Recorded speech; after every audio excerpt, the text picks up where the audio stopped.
Hello and welcome to Nano Yoga. Today is another conversation piece type video, and this one is titled In Between Adulthood and Motherhood, that strange in between in your 30s. So, like the video I did 2 weeks ago, there'll be conversation pieces. I'd love for you to join in the comments. I hope that this is a really relatable and a just something that we can discuss together, even though right now I'm just talking at you, below in the comments. It's something that's been very much on my heart, and then just to connect it together, as I do also teach yoga, there'll be a self-responsibility, kind of being grounded in who you are with a yoga practice next week. So again, in between adulthood and motherhood, that strange in between in your 30s, just to condense it, my main conversation piece is asking women in their 30s, or asking women or anyone in general, like, when are you having children? Which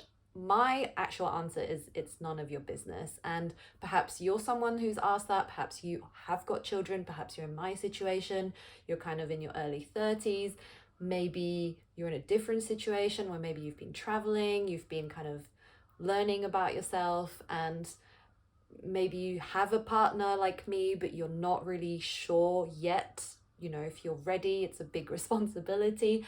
Or perhaps you don't even have a partner and you don't even know right now if it's for you, and you've been asked this question, which that must be even more infuriating for you. I can't even imagine. So my situation is actually that I am married and I do have a home. As you can kind of see, it's a very gloomy, dementor like mountain fog day. It's very common here to be very foggy.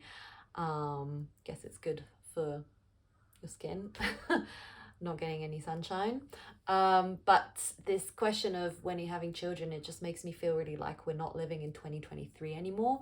We're very much living in 1950s, the way that we think. And I'm not being too pushed. I have had a few comments from family members. I think my mother she's that boomer. No, is she a boomer? No, she's that era above me, where now obviously my people my age, 20s, 30 are having, like 30s are having children, therefore grandchildren. And I think she's kind of seeing it on social media, and I think she's feeling like she's missing out on this thing of having grandkids. So there's a little bit of pressure there, which I did mention in my Substack story.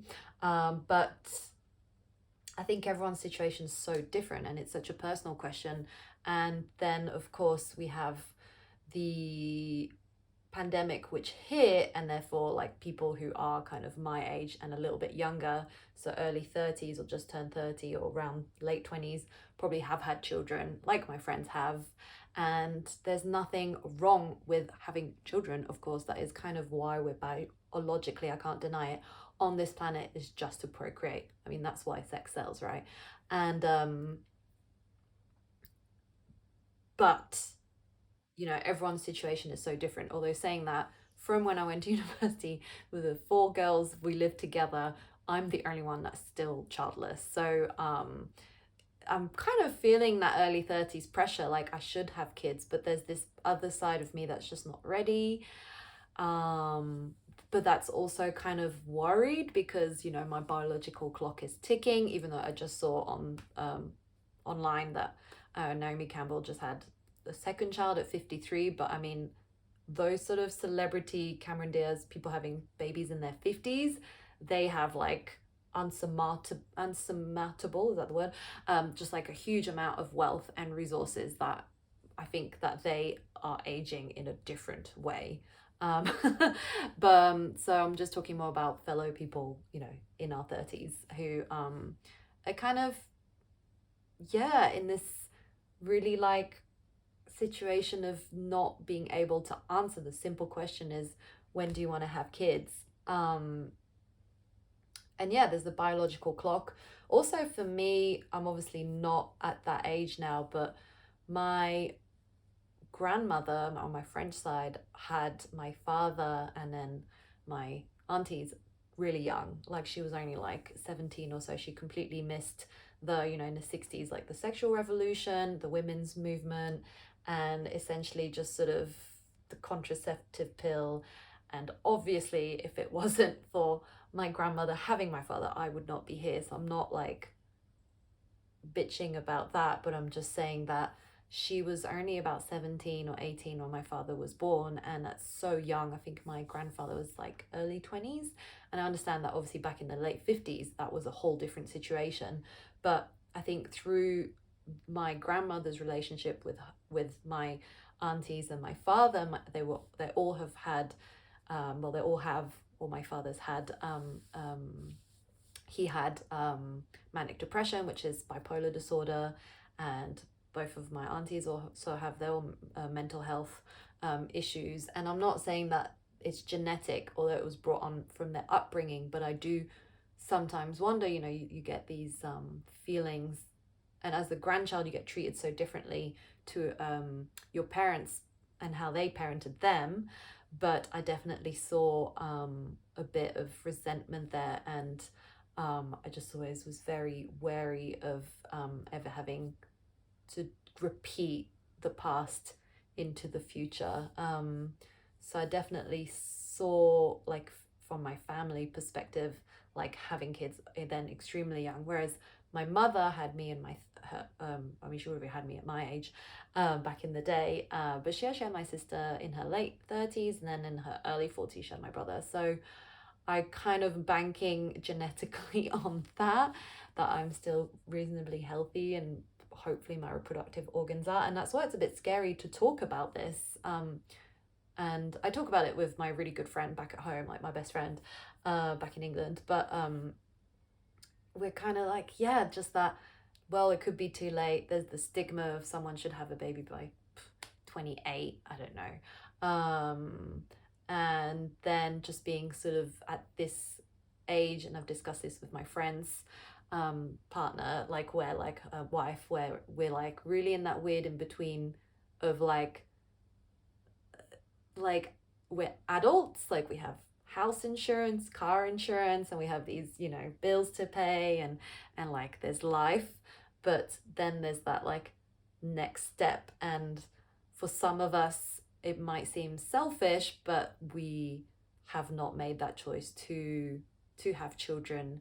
And it's kind of very much like that next life step. And even when I got married, actually, coming from a long line of divorce from my French family, which is not really culturally that surprising, I wasn't really a big believer in marriage anyway, or the institution of marriage. Yet I read like Elizabeth Gilbert's like book called Committed, and to sort of get the research, but it turns out that she actually divorced her husband and fell in love with her friend who happened to be female, and she actually unfortunately passed away from cancer. So don't read that book. It will not help you to choose whether you want to get married or not. But in that instance, I really used my intuition, and obviously love my partner to bits, and decided to go for it, even though it was such a big commitment. But marriage still, and I went into marriage knowing it'd be hard and it'd require a lot of work, which, it has required work from my end and my partner's end, and, different situations. But with a child, you can't just divorce your child. And so, yeah, there could be some massive commitment issues, but at the same time, I am completely committed to my partner. I've married him. So yeah, it's a weird one, and maybe it's also being so far away from my family. My mum and my stepfather live in England.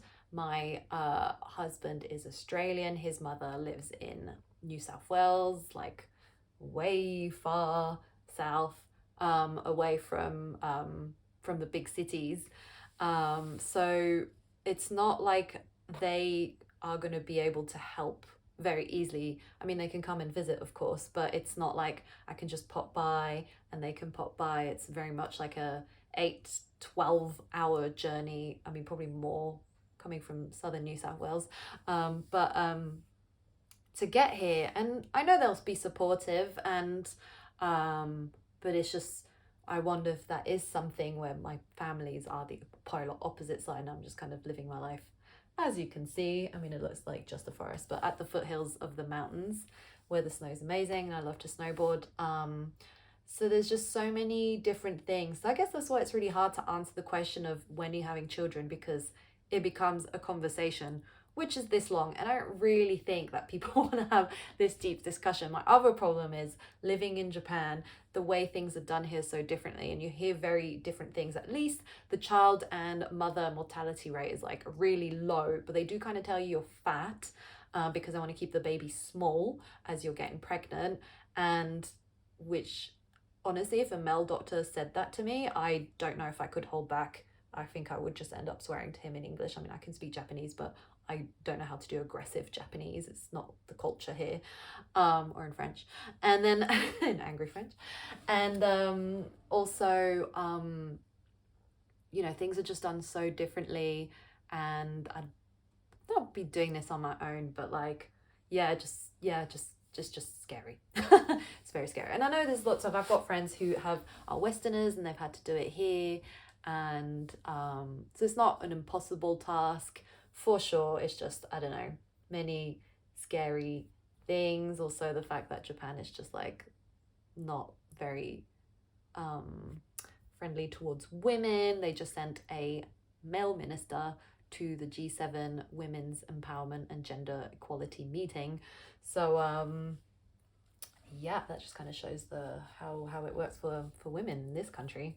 145 on the gender equality grid, I guess you would call it. Yeah, so that's pretty much a discussion that I wonder if you feel very much the same. And yeah, I think that if you want, actually another note, a really good article that I read. It was like a question about being asked about having children and not being comfortable like I am, and the therapist in the article's answer was, why don't you reflect the question and say, why do you ask? Because everybody always has their own agendas where they're asking questions. It's most probably more about them than you. And I thought that was really, really great. Someone asks you, why do you want children, to say, why do you ask? Because then they can kind of elaborate, and then you can kind of leave it up to them to take the conversation back. This one's a little bit difficult to do in Japanese, because asking, why do you ask, in Japanese is actually kind of aggressive. So I don't know how well that would work out. But yeah, essentially, if you ask someone if they're having children, just maybe expect them to have no answer like I do, or to have such a long answer like I just did, or to tell you that it's none of your business. So don't forget to subscribe and like, and next week we'll be doing a self-responsibility yoga themed on this subject, and really getting grounded and kind of moving, and not angry, but it does kind of, it's a subject that makes me a little bit angry and frustrated and scared and makes me feel many feelings. But we're going to move through that in the next video. Also, just to say that self-responsibility, self-awareness is part of the Feel Good course. It's a course that I'm working on to really help you feel good, not in a way to make you change, but for you to kind of come back to yourself and see how you have kind of everything that you need, using these various pillars, big one being self-love, self-responsibility being the other from this theme and this discussion. And if you'd like to sign up, it'll be below. I also have a Substack, so if you'd like to subscribe for my emails, feel free to do so. I absolutely love talking about topics like this. This is actually a very shortened, although I think I've talked for ages now, a version of what I've written in my Substack. So I hope to see you soon, and thank you so much if you've watched all the way up to this point. ありがとうございました。